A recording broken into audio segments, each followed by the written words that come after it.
et la France va être le premier pays au monde. Plus aucun pesticide dans les jardins publics. Plus aucun pesticide dans les jardins publics, dans les jardins des écoles. Est-ce que vous trouvez normal que dans certaines écoles, même maternelles, on mette encore des pesticides dans les jardins de ces écoles? Non, c'est pas normal. Et d'ailleurs, dès qu'il y a une prise de conscience, on se demande comment ça a pu exister.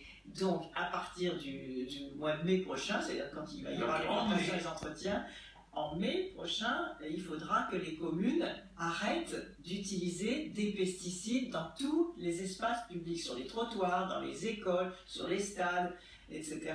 pour que... Aucun pesticide en ville. Aucun pesticide. Qu'est-ce qu'on fait pour enlever les mauvaises herbes? D'abord, on explique aussi aux citoyens qu'une mauvaise herbe, c'est pas une mauvaise herbe. C'est une graminée aussi qui permet aux insectes de vivre, à la biodiversité, donc à l'équilibre de la nature.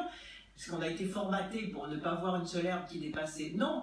La diversité de la nature et ce qu'on appelle la biodiversité, c'est aussi de voir des herbes qui ne sont pas de mauvaises herbes, entre guillemets, mais qui sont utiles à l'équilibre naturel. Et deuxièmement, on utilise des désherbants thermiques, c'est-à-dire en chauffant un peu ou en mettant de l'eau chaude, par exemple, on enlève très facilement les mauvaises herbes. Et là aussi, ça permet, au lieu d'importer des pesticides coûteux et mauvais pour la santé, de développer des activités et des emplois chez des producteurs français qui fabriquent des désherbants thermiques.